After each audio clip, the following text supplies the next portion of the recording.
We, the concerned Gambians, are writing to you expressing our deep concern about the re-emergence of dictatorship in our country, the Gambia. The emergence of dictatorship project is led by the President of the Gambia, President Adama Barrow. We are writing and demanding that the President be urged to make a stop to the project because we, the Gambians, will never accept dictatorship in our country again. We, the concerned Gambians, are submitting this petition to you, to your honorable office, for different reasons. Crystal among the reasons is the fact that your institution is very central in sponsoring the development plan of the Gambia government led by President Adama Barrow. We are submitting this petition to you, to your office, not only because we are Gambians, but also as residents of Europe working and paying taxes. Therefore, we are urging your institution to stop using our taxes to sponsor a government transforming itself into a full-fledged dictatorial government. Our demand for this project to stop is motivated by our collective experiences during the last dictatorial regime led by former President Yahya Jammeh for 20 years. During these 22 years, we, the Gambians, did everything within our powers to bring an end to a brutal dictator.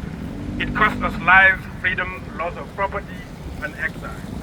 These are very expensive memories, and we are not prepared for their repetition in our country. It was in our collective fight to end the dictatorship, the current president, President Adama Barrow, was selected and subsequently elected to lead the country through a 3-year transition. To the disappointment of the whole nation, President Adama Barrow decided to ditch his promise of a 3-year transition for a 5-year term and subsequently 10 years.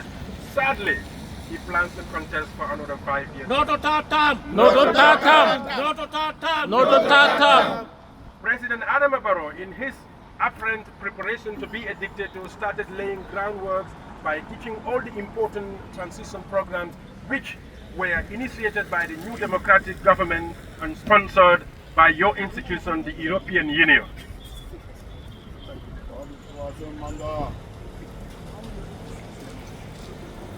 No to third term! No to third term! No to third term! No to third term! No to corruption! No to corruption! No to corruption! No to corruption! Your programs are the Truth, Reconciliation, Reparation Commission, the Jammeh Asset Recovery Commission, the Constitutional Reform, the Electoral Reform, the Security Reform, the Civil Service Reform.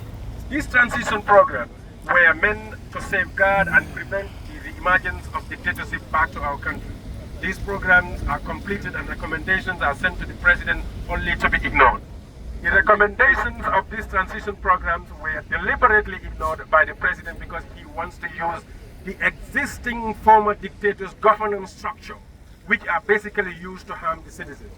With the former dictator's governance structure available to President Adama Barrow, he started maltreating the opposition politicians, arresting and detaining them without respecting their constitutional right. Example, the arrest and subsequent charging of Mr. Ibrahim Adiba, the United Democratic Party's Deputy Campaign and Organizing Secretary, accusing Mr. Adiba of insulting him. The arrest and detention of Mr. Madi Jobate, a well-known human rights activist, just to mention the few. The President on a political platform urging his supporters to attack opposition party members, particularly the United Democratic Party, that he, the President, will defend them because the police, the army, and the judiciary belongs to him. The President on a political platform calling opposition Democratic Party as a threat to national security. Such utterances from the President without evidence is a dereliction of duties and in extension an act of inciting political violence towards a party. The President personally tells his citizens that when Democratic Party, United Democratic Party wins election, the Fula tribemen will be sent out of Gambia, the Jola tribemen will be sent out of Gambia. This is an incitement of tribal violence towards the United Democratic Party and the citizens. These are the exact tactics that used by the dictator Jammeh in denying our opposition parties their human and constitutional rights. For such tactics that cause opposition parties loss of life, properties and freedom to be used against the opposition again shall be resisted by we the citizens with all available legal means. The President's refusal to bring back our 2020 draft constitution to the Parliament. Bring back our constitution. Bring back our constitution. Bring back our constitution. Bring back our constitution. Power to the people. Power to the people. Power people. Power to the people. No to injustice. No to injustice. No to injustice. We are just mentioning the few of our reasons why we are here to submit the petition. The recent arrest of journalists for frivolous reasons, just to silence professional journalism in the country. The recent arrest and charging of the Voice newspaper's editor is an obvious attempt to muscle independent journalists in the country.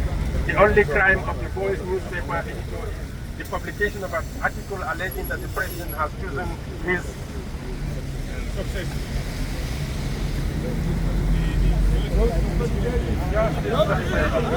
Justice for the babies. Justice for the babies.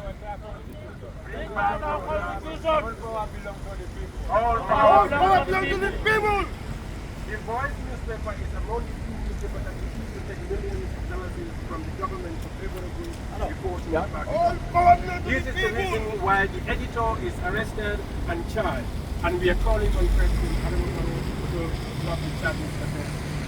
Our presence here and submission of this petition is also an expression of our frustration with the malgovernment in our country, such as the government's inability to control the high cost of living in the country. Citizens cannot afford for their families. Prices are everywhere. Lack of hospital equipment, medicines in our hospitals. Citizens are dying of curable diseases.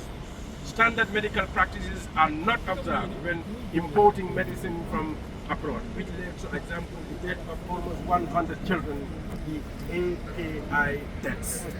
The general insecurity in the country, citizens are afraid of their own country because dangerous people are everywhere. The unfair meddling of the government and its officials in the security and judicial service delivery.